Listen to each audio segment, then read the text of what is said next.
बिस्मिल्लाहिर्रहमानिर्रहीम।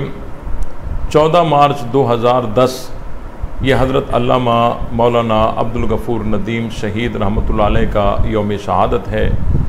और अल्लामा अब्दुल गफ़ूर नदीम शहीद रहमतुल्लाह अलैह हमारी जमात के बहुत ही अहम ओहदों पर रहे हैं। जिस तरह वो मरकज़ी तर्जमान भी रहे हैं और सूबा सिंध में भी बहुत ही अहम ओहदों पर वो फायज़ रहे हैं।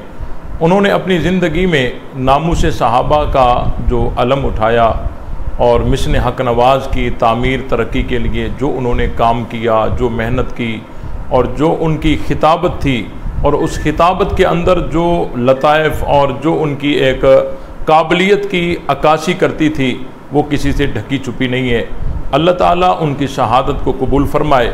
और उनकी शहादत के बाद आज उनकी औलाद भी इसी मिशन के साथ, इसी काज के साथ लगी हुई है।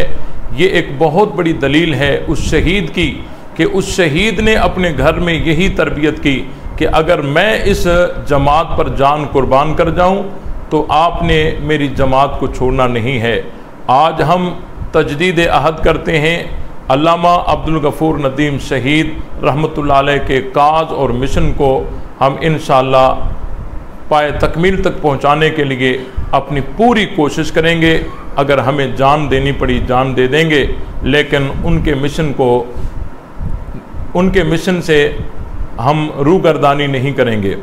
और शहादत एक बहुत बड़ी नेमत है और अल्लाह ताला अपने मखसूस बंदों को ये नेमत अता करते हैं। शहादत का रुतबा एक बहुत बड़ा रुतबा है। नबियों के बाद सिद्दीकीन का रुतबा है और सिद्दीकीन के बाद शुहदा का रुतबा है।